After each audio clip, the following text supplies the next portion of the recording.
After more than a month with the Samsung Galaxy Note 8, there are a lot of questions. Is it worth the price? Does it lag after time? Etc., etc., etc. Well, I've got some answers for you.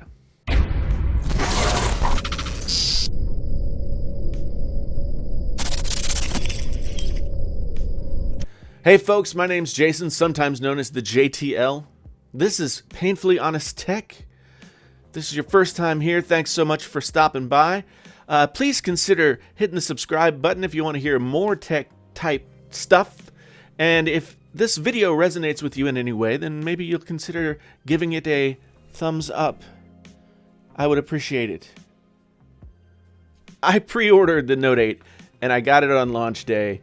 I was pretty excited because I've always loved the Note line, and I thought the Note 7 was probably the best phone of 2016, other than, the recalls and all that kind of stuff. No jokes. It's just over. I also tried out the Samsung Galaxy S8 Plus for a few months, and I knew that I liked this new form factor of the Samsung phones. If the Note 8 could be as good as the Note 7, and then improve on the S8 and S8 Plus, there was every chance that it could be the phone of the year.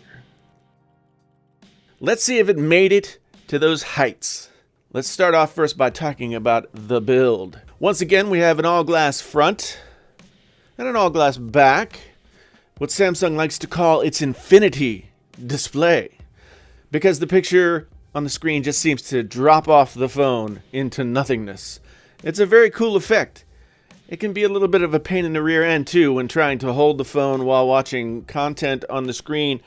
But they adjusted the angle of the drop-off so that the sides are more squared off. And that's eliminated a lot of the false finger triggers that my sausage fingers did when I tried to use the S7 Edge and the S8 Plus. There's an aluminum frame in between the two panes of glass, making it kind of a glass and aluminum sandwich.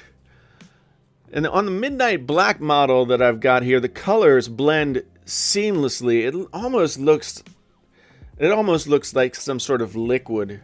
It's just like, it's almost gelatinous. I don't know. I'm not describing it very well. It's beautiful. It's a beautiful thing. It's a beautiful thing.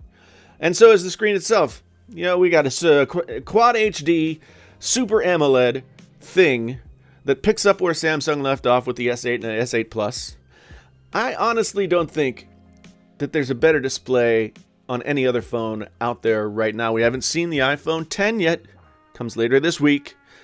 But based on the specs, I don't think it's going to surpass this one. This one gets brighter, so it just seems like maybe not. Walking around the phone, we've got a USB-C port for the transfer of power and data. We've got a power button over here. We got a volume rocker over here. And then below that is the stupid frickin' Bixby button, which has caused me much consternation when trying to adjust the volume of the phone. When Samsung gave us the software update that allowed us to turn this Bixby button off, I was very happy. I know they want to be like all the other big boys and have their own personal assistants. And Bixby is more geared toward making the phone do things than Siri and Google Assistant are. But I just don't find myself using any of those personal assistants regularly. I just can't seem to remember to do it. So I definitely don't need the added inconvenience of a button that's right near the volume that keeps triggering when I want the sound to go down. Speaking of inconvenient places, the fingerprint reader is on the back, near the top of the phone. Basically in the same housing as the camera. It is very narrow, and I found it really hard to get it to read my finger reliably. When it did, it was also very slow to open, and I was never really sure if it read the finger or not. So I just stopped using it, and I used Face ID instead because iris scanning doesn't work with glasses very well. And the Face ID worked pretty well for me, better than it had in the S8 Plus. The only problem was there were times when I just wanted to look at my notifications and it would recognize me and then it would turn on, and that was really kind of annoying because then I'd have to go through the added swiping down of the notification pane First world problems, yes, I know. But annoying nonetheless. The last port on this thing is the headphone jack. Ooh, the headphone jack, which Samsung has stubbornly refused to remove from their devices, and I, for one, am glad for it. Music means a lot to me, it's a big part of my life, and so having that port means a lot to me. The audio quality is good, but it's nowhere near the V30 with its, super nice DAC amp combo. That's the best I've ever heard in any phone. It competes with standalone stuff, but the headphone jack exists, and it works, and it produces good sound with the provided headphones that Samsung put in the box. I actually like those headphones a lot. I liked them enough to review them. You can check them out in my reviews that I'll point to somewhere. Not only removing the headphone jack, but they're taking away the in-box headphones. It's nice to see Samsung up the quality of what they're offering in the box. Of course, no discussion of a Note phone can be complete without talking about the S Pen, or as I like to call him, Spen. Hey Spen, how you doing? It's a feature that was roundly laughed at when it was first introduced, but it has turned into one of the most beloved, iconic smartphone features out there. I love the S Pen. It has become better, more accurate, more feature-packed as the years have gone on. You can do so much with it now that to have the Note 8, or any other, to have the Note 8 and not use the S Pen is kind of an injustice. It's an insult to the Note 8 itself. If you don't want the pen, get the S8 Plus. But honestly, I don't know why you wouldn't want it. You can take notes right on the lock screen. They're automatically saved into the Notes app. Smart Select Out allows you to do screen capture. And then you can make GIFs. That's right, I said GIFs. Because when I was younger and they were first a thing, we called them GIFs. You can even add third-party apps like Evernote to the launch wheel for the S Pen. There's a coloring app, which is really cool because coloring has been proven to be a great way to relax and relieve stress. The level of detail that's gone into the S Pen and what it can do is absolutely fantastic. In terms of other specs, the phone is pretty much the same as all the other flagship phones of 2017. Snapdragon 835. Overseas, it's got the Exynos processor that Samsung makes, but we don't get it over here, so I don't care about that one because I'm an American. So who the hell cares? One thing in the specs department that is unique to the Note 8 over most other Android phones out there is that it has the 6 gigabytes of RAM. I had a few moments of lag in the first couple of weeks that I was using the phone, and some people yelled at me and said that was impossible, and my reality fell apart. But it all seemed to smooth out after a while, and the phone ran buttery smooth. Do YouTube reviewers not realize that butter is not smooth? It's greasy and slick, not smooth. Babies' bottoms are smooth. The skin of an apple is smooth. A peach is smooth. Buttery smooth is not a phrase that should exist when talking about how a phone works. It's stupid. Honestly, I don't think a lot of tech YouTubers know what they're saying half the time. But I digress. The phone ran smoothly, and it was always right there. It passed what I call my Turing test for smartphones, where most of the time when you're using it, it sort of just recedes and becomes part of you and what you're doing, and you don't really notice that you're using a device. It just is sort of part of you and the activity.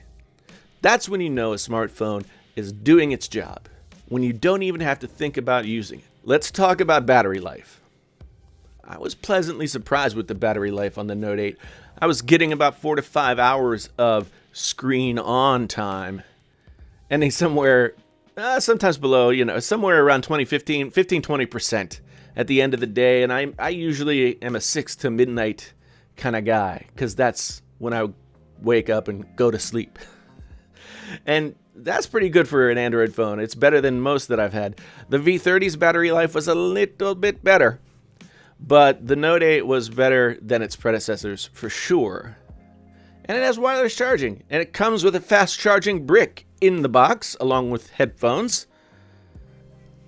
If I had heavy use one day at work or something, I could just drop it on the charger that I have there at my desk, and it'd be, by the time I left work, it'd be back up close to 100%, and I wouldn't have to worry about anything. If you're smart, you could use this phone all day long and never have to worry about your battery.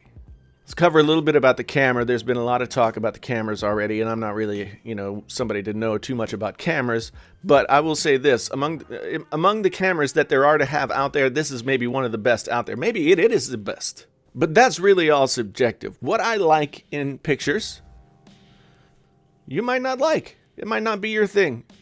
But Samsung, they seem to have pretty good cameras. They seem to have dialed back the saturation of the colors in this version.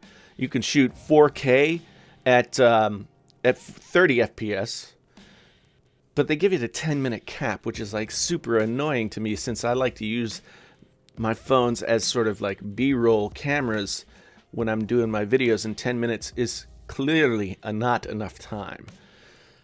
I still struggle a little bit with the Samsung camera app compared to other phones, and I know that makes me stupid or something. I know you're thinking that. But the feature set makes it super solid. We live in a time when most smartphone cameras can compete with cameras that cost, over $1,000. It's hard to go wrong, and you won't go wrong with this Note 8 camera. No matter what you like, just deal with it. And camera always means we got to talk about storage, and the storage option for this phone is simple. You get 64 gigabytes. That's it. You can buy a micro SD card, and I think you could put a micro SD card in there and get up to maybe 2 terabytes. But who needs that? I don't know. I planned on putting an SD card in this thing. I have one that's 128 gigs, but I haven't even touched toward the end of the 64. So I'm good now. So where does this leave us with the Note? Is the Note 8 the super phone that I hoped it would be? Yes, it is definitely the best Note ever. It's probably the best Samsung phone ever. Even the Samsung launcher, whether you call it TouchWiz or Samsung Experience or whatever, it's leaps and bounds better than it ever has been, and it's been getting better for a while. I switched to another launcher. I switched to Nova Launcher for a few days, and then I found myself really kind of missing the dark. I missed TouchWiz. I missed it. That's weird. So I went back and never actually regretted it. I've stayed on it. There aren't too many downsides to this phone. The fingerprint reader is annoying. Sometimes the security features work when I don't want them to, and they don't work when I do want them to. All glass phones are beautiful, but annoyingly fragile. Fragile. I already have some micro scratches along the back edge here. I don't like that. But I've been using a case most of the time. The biggest downside of this phone, however, is the price. The phone is upwards of $950 and tax on top of that, depending on where you get it. And then you get an SD card, and then you're over $1,000, and that is a lot of money. I think if we've learned anything in 2017, it's that $1,000 for a smartphone is a lot of money, and we've talked about it ad nauseum. But it's money well spent. You get a lot for your money with this thing. You get your S Pen, you get your headphone jack, you get oh man, so good. It could be your work-life companion for several years now, if that's how you roll. Is it the best phone of 2017? There are a lot of contenders, and it's hard to say that there's one phone to rule them all. The iPhone 8 Plus is sort of the perfect phone for the average user. It just sort of sits in the spot where it does all the things that it needs to do well. This thing is a totally different beast. The V30 is the media/audiophile phone. The Google Pixel 2 and 2 XL, well, they provide that stock Android, the vanilla Android experience that a lot of folks love. But they seem to have not been able to make the Pixel 2 XL. They got problems, and that's another story. Let's not get into it. And we haven't seen the iPhone 10 yet, as I said before. So there's no way to factor that in. But I will say that there's no way that the iPhone X can provide the amount of utility that the Note 8 does for the same price. If you find yourself needing a powerful companion to help get you through the day, to capture your creative juices, to suck them up and store them for a later time, there's no phone better than the Galaxy Note 8. The S Pen alone seals the deal. But the whole phone is a lovely, powerful beast. Anyone would be more than happy with it, but the power user will appreciate it more than anyone. Thanks for watching. I really do appreciate it. Welcome to all of you folks who are new. If this is your first time here, please, like I said, consider subscribing, because I'm going to do this more and you're going to want to come back and watch. If this did resonate with you, or you appreciated it, or helped you figure something out, then think about giving me a like. You know, it's a thing to do. My name's Jason, sometimes known as the JTL. This is Painfully Honest Tech review of the Samsung Galaxy Note 8. Until the next time, I'm out.